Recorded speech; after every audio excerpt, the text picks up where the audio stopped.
I had this idea for a podcast. It would be a basketball podcast about the sport I love, but it would focus more on the fun my friends and I have at the league, rather than interviews or X's and O's. But there was a problem. The Starters exists. A virtually perfect form of my idea already existed.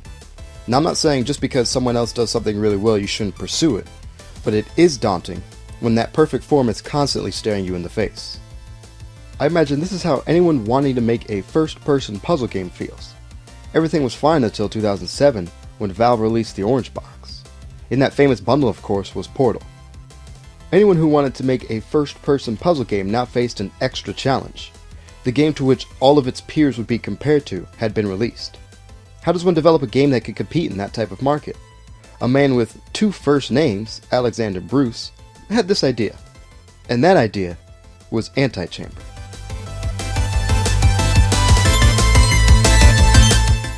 Antichamber was designed by Bruce himself.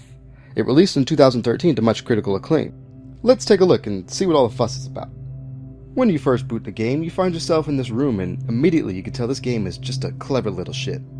Here we have directions, on this wall is a map of some sort, some stuff over here, no idea what that's about, and some doors I can't get to. Right off the bat, the mixture of slick presentation and mystery hooked me, and I was curious what would come next. Click here and away we go. The game just drops you right in, and the first thing you notice is the extremely minimalist visual style. This game was a one-man project, and that was a fact I was not shocked to learn after playing. Unlike another one-man project that I've played before. But do not get me wrong, I am not saying that this game looks cheap because of the art style. In fact, I think this game is absolutely gorgeous. It's a great argument against those people who judge the visuals of a game on damn graphics. Of course, all puzzle games are going to be based on their puzzles. Wait, that sounds like something I've said before. Antichamber's puzzles are among some of the most unique I've seen. A large portion of the game is centered around impossible space, and both the game design and visual style are heavily influenced by artist M.C. Escher. The game is built around navigating this impossible layout. You have to adjust your thinking to include what should be impossible. Not only are you trying to solve puzzles throughout the game, but you're trying to figure out how to bend the rules of physical space to get to those puzzles. It's pretty neat, and it plays better than I could describe it, so here are two early examples. One of the immediate puzzles are these staircases, one red and one blue. You continually cycle through them trying to find a rhyme or reason. These pictures on the wall give you philosophical hints, and also fill up that empty wall in the first room. The one next to the staircases mentions paths. This clues you in to try to go back the way you came, and now it's completely different. Another, and still my favorite example of this impossible space is this transition. Just watch. This game rewards you for thinking of the impossible. There are other mechanics in this game that add to the complexity. There are a handful of these gun things that all exhibit different properties to help solve different puzzles. These work fine in the game, but I found myself enjoying the impossible space environment puzzles the most. Maybe because so many games use a similar mechanic, even though it was handled phenomenally in this game, it didn't feel as fresh or as fun as the rest of the game. This game is on par with Portal in one aspect, and exceeds it in another. Both the games have excellent pacing. Antichamber is paced just amazingly well. The impossible space design makes it feel almost open world.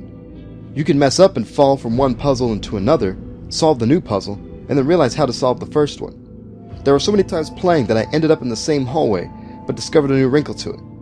It makes the game extremely playable.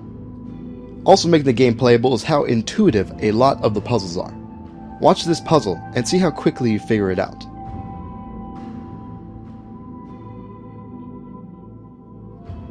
It takes two details to make that puzzle doable. The giant eye, and seeing the gate close when you first arrive at it. You would be shocked at how many people get what should be a rather obtuse puzzle in no time flat.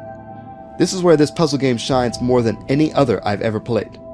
There aren't any bang your head against the wall frustrating moments. Instead, the game encourages you to try the impossible, and if that doesn't quite work out, come back to it later.